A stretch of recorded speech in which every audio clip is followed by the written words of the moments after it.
कहानी की शुरुआत कैरोलिन नाम की एक लड़की से होती है जो दर्शकों से एक गहरा और निजी राज साझा करती है। वह सैन फ्रांसिस्को शहर में रहती है और अपनी बेस्ट फ्रेंड जिलियन की कंपनी में इंटीरियर डिजाइनर के रूप में काम करती है। हाल ही में उसने शहर के बीचों बीच एक खूबसूरत अपार्टमेंट किराए पर लिया है। बाहर से उसकी जिंदगी बिल्कुल परफेक्ट लगती है, लेकिन एक बड़ी परेशानी है, वह संभोग के दौरान चरम सुख तक नहीं पहुंच पा रही है। ये दिक्कत पिछले 6 महीनों से चल रही है और उसे अंदर ही अंदर परेशान कर रही है। इसकी शुरुआत तब हुई जब एक पिज्जा डिलीवरी बॉय ने खुद को इस मामले में एक्सपर्ट बताया था। इस घटना का कैरोलिन पर गहरा असर पड़ा और तब से वह पहले जैसी संतुष्टि महसूस नहीं कर पा रही है। वह उसके नए अपार्टमेंट की एक और बड़ी परेशानी है, उसका शोरगुल करने वाला पड़ोसी। वो हर रात एक नई लड़की को अपने घर लाता है, जिससे कैरोलिन की नींद में रोज खलल पड़ता है। एक दिन सुबह वह गेट में बने सुराख से झांकती है और देखती है कि उसका पड़ोसी एक काफी भारी भरकम महिला को विदा कर रहा है। उसी रात वो फिर एक और लड़की लेकर आता है जो अजीब तरह से बिल्ली जैसी आवाजें निकाल रही होती है। वजह क्या है ये कैरोलिन नहीं समझ पाती। उस पड़ोसी के साथ रहने के दौरान होने वाली अजीब आवाजें कैरोलिन की बिल्ली को बेचैन कर देती है, जिससे उसकी परेशानी और बढ़ जाती है। लगातार नींद खराब होने की वजह से वह हर दिन ऑफिस में थकी थकी और बुझी बुझी सी नजर आने लगती है। अपनी परेशानी वह अपने दोस्त जेलियन से शेयर करती है और पड़ोसी की हरकतों को लेकर शिकायत करती है, मगर जेलियन जो कभी उस फ्लैट में रह चुकी है कहती है कि उसे तो ऐसी कोई दिक्कत नहीं हुई। एक रात पार्टी के बाद कैरोलिन अपनी दोस्त सोफी और मिमी को अपने घर लाती है ताकि वे खुद उस इंसान को देख सके।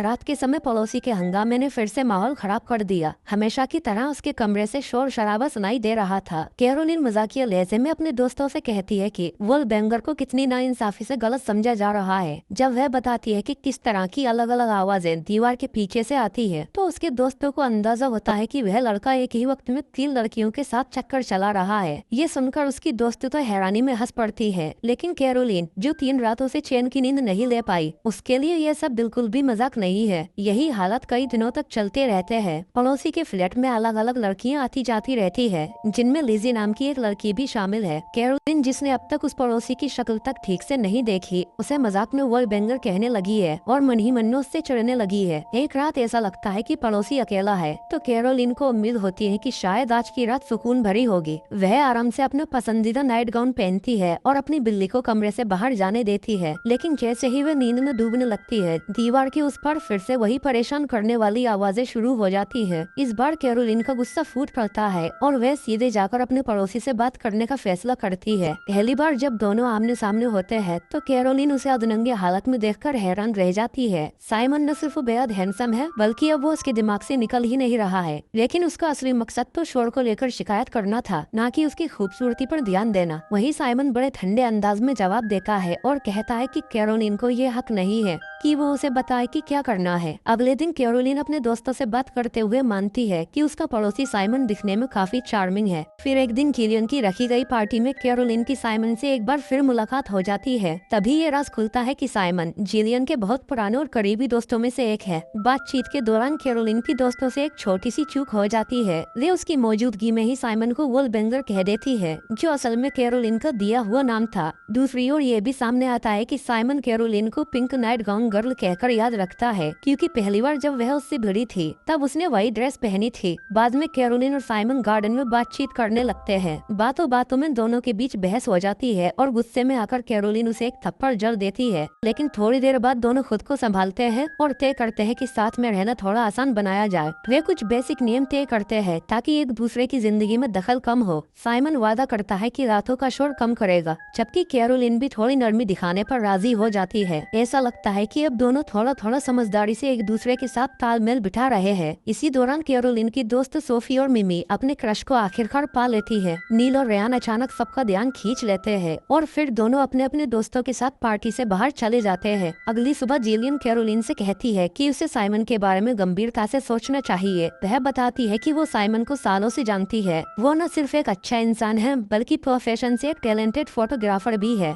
फिर अगले सीन में एक मजेदार मोड़ आता है। कैरोलिन की बिल्ली उन लड़कियों में से एक पर झपट पड़ती है जो पहले बिल्ली जैसी आवाजें निकाला करती थी। डरी हुई लड़की तुरंत अपार्टमेंट से भाग खड़ी होती है। वहीं दूसरी ओर वही भारी भरकम लड़की बिल्ली को बड़े गौर से देखती है। अब कैरोलिन और साइमन के बीच धीरे धीरे एक रिश्ता बनता जा रहा है। जब साइमन आयरलैंड गया हुआ था तो जिलियन ने उसे कैरोलिन का नंबर दे दिया था। दोनों ने पूरी ट्रिप के दौरान एक दूसरे से टेक्स्ट पर बात करना जारी रखा। साइमन की वापसी के बाद उनकी पहले की तनातनी अब दोस्ती में बदल गई थी और फिर वो दोस्ती भी दिन ब दिन गहरी होने लगी। उन्होंने एक दूसरे के साथ रातें बिताना शुरू कर दी, लेकिन आपसी सहमति से फैसला किया कि वो बस अच्छे दोस्त बने रहेंगे। एक वीकेंड पर कैरोलिन और साइमन अपने दोस्तों के साथ रेयान के प्राइवेट केबिन पर जाते हैं, जहां वो ढेर सारी मस्ती और खेलों में वक्त बिताते हैं। वे गिटार बजाते हैं, दिल खोलकर बातें करते हैं और आसपास की खूबसूरत वादियों में साथ साथ लंबी वॉक पर जाते हैं। इस ट्रिप के दौरान कैरोलिन और साइमन के बीच की दोस्ती मजबूत हो जाती है, मगर वह अब भी दोस्ती की सीमाओं में बंधी रहती है। एक शाम जब सबने थोड़ी ज्यादा शराब पी ली होती है तो वह ट्रूथ या डेयर खेलने का फैसला करते हैं। खेल के दौरान कैरोलिन को लगता है कि कुछ जोड़ों के बीच अजीब सी दूरी और केमिस्ट्री की कमी है। वह खुलकर कहती है कि मिमी और सोफी को अपने बॉयफ्रेंड्स बदलने चाहिए क्योंकि उनके रिश्ते टिक नहीं रहे। उसकी बात सुनकर मिमी और सोफी सच में अपने नए पार्टनर्स के साथ हॉट टब से बाहर चले जाते हैं, जिससे कैरोलिन और साइमन वहाँ अकेले रह जाते हैं। इस पल कैरोलिन और साइमन के बीच जज्बात गहराने लगते हैं और ऐसा महसूस होता है कि अब कोई बड़ा मोड़ आने वाला है। लेकिन तभी साइमन अचानक खुद को पीछे खींच लेता है, जिससे कैरोलिन अंदर से टूट सी जाती है और परेशान हो जाती है। अगली सुबह साइमन साफ साफ कहता है कि वो कैरोलिन को पसंद करता है, लेकिन वो नहीं चाहता था कि उनका पहला निजी पल शराब के नशे में गुजरे, क्योंकि इससे सब कुछ गलत हो सकता था। कैरोलिन उसकी ईमानदारी को समझती है और उसकी ये बात मान लेती है। एक हफ्ते बाद कैरोलिन ने जिलियन को अपनी चिंता बताई। उसने बताया कि साइमन ने उससे संपर्क नहीं किया,